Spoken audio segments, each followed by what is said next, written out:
आणखी काही अपडेट खास करून बारामतीमध्ये असतील, माढामधले असतील, प्रत्येक उमेदवार सध्या घरातनं निघण्याआधी त्याच्या कुटुंबियांकडनं त्यांचं औक्षण केलं जात आहे आणि खास करून जो शेतकऱ्यांचा प्रभाव असलेला पट्टा आहे किंवा जिथे जिथे आरक्षण झालं, जिथे जिथे अल्पसंख्याकांचा मोठा प्रभाव आहे, त्या मतदारसंघांमध्ये चित्र नेमकं कसं असेल हे आपल्याला बघावं लागेल। आपण थोडंसं रिजन वाईज पण जाऊया असं मला वाटतं। आपण मगाशी अंदाज आणि आकडा सांगितला, खास करून मी मुंबईच्या बाबतीत विचारेन। मुंबईत काही जण म्हणतात क्लीन स्वीप असेल महायुतीसाठी, काही जण 50-50 म्हणतात। एक अंदाज काय मुंबईच्या बाबतीतला आणि का? अगदी थोडक्यात मुंबईमध्ये 5-1 पेसिमिस्टिक 4-2 एक कोणती? दक्षिण मुंबई किंवा मग पश्चिम मुंबई। अच्छा, तुमच्याकडनं खास करून ठाण्याबद्दल जाणून घ्यायचंय की ठाण्यामध्ये काय होईल, शिवसेना विरुद्ध शिवसेना? नरेश म्हस्के उमेदवार असले तरी देखील प्रत्यक्षात एकनाथ शिंदेच उमेदवार आहेत। ह्या अँगलने आपण ह्या निवडीकडे बघितलं पाहिजे। त्यामुळे एकनाथ शिंदे संपूर्णपणे प्रतिष्ठा त्यांनी पणा लावली होती, ते प्रयत्न करतील आणि ते निवडून येतील, फक्त मार्जिन फार नसेल। राजन विचारे यांना उद्धव ठाकरे यांना मिळालेली सिंपती किंवा आनंद दिघ्यांचा अंडरकरंट ह्याचा किती उपयोग होतो आपल्याला सांगता येणार नाही, परंतु फार टफ अशी टसल होईल आणि म्हस्के जेमतेम निघतील असं वाटतं। ॲडव्हान्टेज म्हस्के। जालन्यामध्ये जाऊया ज्ञानदा। निकालाआधी रावसाहेब दानवेंचं कुटुंबियांकडून औक्षण होत आहे, कारण जालन्यामध्ये देखील नेमकं काय होणार कुतूहल उत्कंठा सगळ्यांनाच आहे आणि रावसाहेब दानवेंचं कुटुंबियांकडून औक्षण करण्यात आलं। हा असा पट्टा आहे की जिथे मराठा आंदोलन खूप तीव्र स्वरूपात झालं आणि त्यामुळे अर्थातच जालन्याची जागा भाजपच्या हक्काची असून सुद्धा ती खूप क्रुशियल जागा मानली जाते। रावसाहेब दानवेंच्या कुटुंबियांकडून औक्षण करण्यात आलं। एक छोटीशी प्रतिक्रिया आपण रावसाहेब दानवेंच्या मतदारसंघाबद्दलची जाणून घेऊयात आणि मग पुढे जाऊयात। तुमच्याकडनं आधी प्रतिक्रिया घेईन जालन्याच्या रिझल्टबद्दल, कारण बऱ्याच चर्चा एक्झिट पोलमधनं काही गोष्टी समोर आलेल्या होत्या। एक्झिट पोलमधून काही इथं जरी चर्चा जरी येत असली तर गेल्या वेळेला जवळपास 3.5 लाखाच्या पेक्षा अधिक मताधिक्यानं रावसाहेब दानवे निवडून आलेत। मी तिथं गेल्या वेळेला तिथं लोकसभा प्रभारी होतो। याही वेळेला मी 3 दिवस स्वतः जालन्यामध्ये फिरलो आहे, रावसाहेबांच्या बरोबर मी गेलो आहे आणि तिथल्या लोकांचा जो काही कल आहे तो अत्यंत भारतीय जनता पार्टीच्या बाजूने आहे आणि विजयाचा विश्वास की मराठा आंदोलनाचा सर्वात मोठा परिणाम ज्या पट्ट्यात दिसला तो जालन्याचा मतदारसंघ आणि मराठवाड्याचा भाग, तर काही परिणाम जाणवेल रावसाहेब दानवेंच्या मतदारसंघात असं वाटतं? नाही, मराठवाड्यामध्ये निश्चितपणे यावेळेस सगळ्याच मतदारसंघामध्ये खूप चुरशीच्या लढती आहेत, म्हणजे ज्याला आपण फोटो फिनिश म्हणतो अशा पद्धतीच्या लढती आहेत। पण त्यापूर्वी सचिन सावंत एक छोटीशी कमेंट तुमच्याकडनं हवी आहे। कसबा पॅटर्न यावेळेला महाविकास आघाडीनं जो विधानसभेचा होता तो बऱ्याच ठिकाणी राबवल्याचा, म्हणजे एकाच एक उमेदवार स्ट्रॅटेजी आहे ती महाविकास आघाडीची, एकाच एक उमेदवाराची। निश्चितपणे म्हणजे देश पातळीवरतीच तुम्ही इंडिया आघाडी ज्यावेळेला स्थापन झाली त्याच्या मागचा उद्देशच हा होता की जे काही मतांचं डिव्हिजन जे होतं त्याचा फायदा जो भाजपला होतो, म्हणजे 36-37% एवढं मॅन्डेट मिळतं आणि 63% आपण एकत्र केल्यानंतर निश्चितपणे त्याला चांगल्या पद्धतीने विरोध करू शकू, ह्या आघाडीच्या माध्यमातून आम्ही केलं होतं। आणि मगाशी जो बोलता बोलता दानवे साहेबांच्या बद्दल आपण जे चाललं होतं त्याच्याबद्दल माझी प्रतिक्रिया देणं राहिलं। मी अनेक केंद्रीय मंत्री आता लढत आहेत आणि मी तुम्हाला आज सांगतो, सकाळी सांगतोय की मेजर अपसेट तुम्हाला दिसतील याच्यामधले अनेक जे कोणते मतदारसंघ बहुत तुम्ही आता पाहता, मी काय नाव घेणार नाही। महाराष्ट्रात 6 मंत्री केंद्रातले आणि राज्यातले 2 मंत्री लढत आहेत, काय वाटतंय तुम्हाला त्यांचं?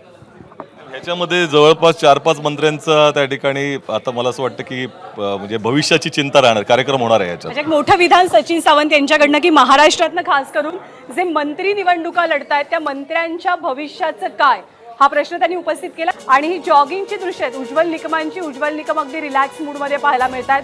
अगदी लास्ट मिनिट एंट्री किंवा वाईल्ड कार्ड एंट्री आपण जी म्हणतो मुंबईमधली, ती खरं तर उज्ज्वल निकम यांची होती आणि उज्ज्वल निकम यांच्या उमेदवारीमुळे काही बदल आपल्याला पाहायला मिळेल असं वाटतं का? कारण एकीकडे वर्षा गायकवाड, एकीकडे उज्ज्वल निकम।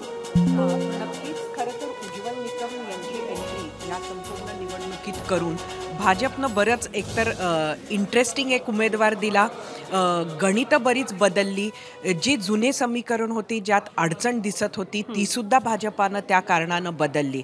मात्र उशिरासुद्धा ही उमेदवारी घोषित झालेली आहे आणि त्यामुळे नक्कीच त्याचे काही ना काहीतरी परिणाम होतीलच। आता उज्ज्वल निकम आणि वर्षा गायकवाड ही अगदी तुल्यबळ अशी लढत झालेली आहे। मतदानाची टक्केवारी लक्षात घेता नक्की कोण आघाडी घेईल हे आत्ताच्या घडीला सांगणं कठीण आहे आणि मुंबईची प्रत्येकच जागा एक्साइटिंग आहे, इंटरेस्टिंग आहे आणि तशीच ही सुद्धा जागा आहे. मला आणखी एक विचारायचं होतं की कन्सॉलिडेशन ऑफ वोट्स म्हणजे अल्पसंख्याकांची मतं यावेळेला बरीच त्याच्याबद्दल चर्चा झाली आहे की एक गठ्ठा मतदानाबद्दल, याबद्दल आपण बोलूया. अल्पसंख्याकांची मतं हा किती मोठा फॅक्टर या निवडणुकीत ठरेल? ज्ञानदा, आपल्याकडे जर महाराष्ट्राचा पुरतं जर बोलायचं झालं खरं तर देश पातळीवर या खेपेला मुस्लिम समाज हा मोठ्या प्रमाणात बाकी छोटे मोठे ऑप्शन सोडून काँग्रेसकडे गेल्याचं दिसतं. तेच महाराष्ट्रातही झाले. महाराष्ट्रामध्ये सर्वसाधारणपणानं मराठा समाज, दलित समाज आणि मुस्लिम समाज यांचं मतदान मोठ्या प्रमाणात भाजपच्या विरोधात झाले. मुंबईमध्ये म्हणजे महाविकास आघाडीनं हा प्रयत्न केला की मुस्लिम समाज आणि दलित समाजाच्या बरोबर मराठी समाज हा त्यांच्याबरोबर यावा, भाजपच्या विरोधात जावा. त्यामुळं मुंबईतल्या निवडणुका ज्या होत्या त्या पूर्णपणानं एकतर्फी होतील असं जे वाटत होतं, तर तसं ते शेवटच्या टप्प्यामध्ये राहिलं नाही. एक पियुष गोयलांची सीट पूर्णपणानं भाजपच्या बाजूनं जर सोडली तर बाकी प्रत्येक जागेच्या बद्दल आज अटीतटीचा लढा सामना आहे असं दिसतंय. त्याचं कारण काही प्रमाणामध्ये हे जे करायचं होतं अशी म्हणजे जातीय किंवा अशी विभागणी करण्यामध्ये महाविकास आघाडीला मोठं यश आले. पण त्याआधी समीर तुमच्याकडे यायचं आहे. खास करून सोलापूरची जागा असेल किंवा मराठवाड्यातल्या जागांबद्दल विचार, धाराशिवची जागा, म्हणजे आकड्यांमध्ये खूप इंटरेस्टिंग गोष्टी ठरणार आहेत. आरक्षणाचा मुद्दा आहे, अल्पसंख्याकांचा मुद्दा आहे, तुमचं आकलन काय आहे? सोलापूरमध्ये प्रणिती शिंदेची सुरुवातीपासून आघाडी होती, परंतु जसजसे दिवस पुढे जात गेले त्याचं चित्र बदलत गेलं. शहरमध्ये हा प्रणिती शिंदेचा आमदारकीचा विधानसभेचा मतदारसंघ म्हणजे 3 टर्म त्या तिथे आमदार होत्या, पण त्याच मतदारसंघातली मतं सोलापूरचा खासदार ठरवतील. तिथं ज्यांना लीड मिळेल ते सोलापूरचे खासदार असतील. मला असं वाटतं की प्रणिती शिंदे खासदार होतील, पण त्यांचं मताधिक्य अगदी घासून असेल. प्रणिती शिंदे जिंकतील. आणि त्याच्यानंतर धाराशिवमध्ये ओमराजे निंबाळकरांची सुरुवातीपासून हाईप होती आणि प्रचंड मोठी लीड होती आणि असं म्हटलं जात होतं की अगदी प्रचंड मताधिक्याने ते विजय होतील. पण शेवटच्या आठवड्यामध्ये अर्चना पाटलांनी बऱ्यापैकी त्यांना टक्कर दिलेली, त्यामुळे तिथलीही लीड कमी होईल. हे दोन्ही सीट धाराशिवमध्ये ॲडव्हान्टेज कुणाला? धाराशिवमध्ये सुरुवातीपासूनच ओमराजेंचा ॲडव्हान्टेज आणि तेच निवडून येतील.